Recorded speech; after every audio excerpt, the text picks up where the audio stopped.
Gentleman yields. Chair now recognizes gentlelady from Michigan, Ms. Dingell, for 5 minutes for her questions. Thank you, Mr. Chair. As co-chair of the bipartisan PFAS task force, I want to start off with some facts. PFAS contamination is a nationwide environmental and public health crisis. It impacts our air, our soil, our water, our food systems, and consumer products.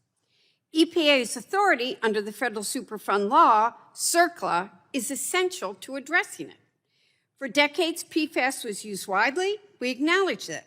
But these chemicals are linked to cancer, infertility, immune dysfunction, and developmental harm, and they persist in the environment for generations.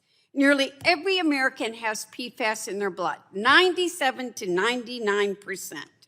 And today, we know with certainty that PFAS is harmful, and communities in every state have been impacted. I've led the fight in Congress to confront this crisis.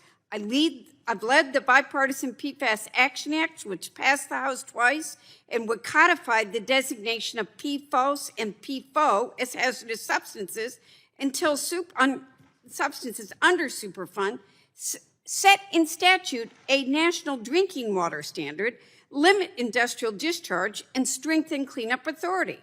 I've introduced legislation to eliminate PFAS from cosmetics, food packaging, firefighting turnout gear, and other products. Earlier this year, I've led the bipartisan letter to EPA urging the EPA to uphold CERCLA designation for PFAS and PFO, to reject efforts that would weaken Superfund accountability. Rolling back CERCLA won't reduce the liability that everybody's worried about. Instead, it's going to shift costs to the taxpayers and allow contamination to spread. While EPA's CERCLA designation for PFAS and PFO remains in place for now, it's under continued pressure from industry and others seeking broad exemptions, including for so-called passive receivers. And I want to be clear, this isn't a small group of entities seeking exemptions like municipal utilities and treatment plants. It's a much larger universe, including secondary manufacturers, industrial recycling facilities, and infrastructure construction groups. The topic today is about picking who does and doesn't have to play by the rules, and I'm deeply concerned that these proposals risk undermining the very purpose of Superfund. Weakening CERCLA authority delays remediation, increased costs, and leaves communities exposed. It isn't a partisan issue. It exists to protect people and hold polluters accountable. So I want to ask Ms. Donovan some questions. I want to be clear about what the exemptions being discussed at this hearing would accomplish. So I have yes and no questions. Ms. Donovan, would Superfund exemptions remove PFAS from water, soil, air, or consumer products? Yes or no? No.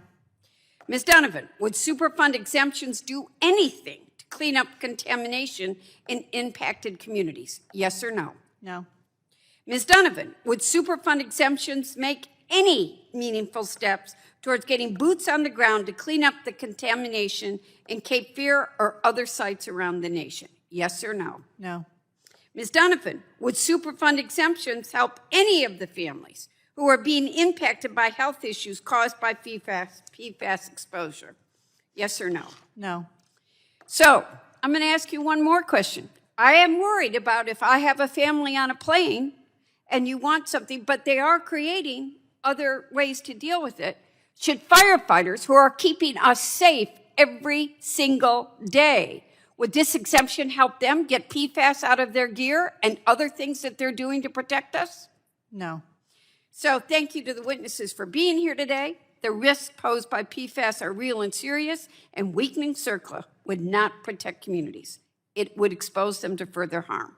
This committee has a responsibility to deliver real, enforceable solutions that protect public health and stop the spread of PFAS contamination nationwide.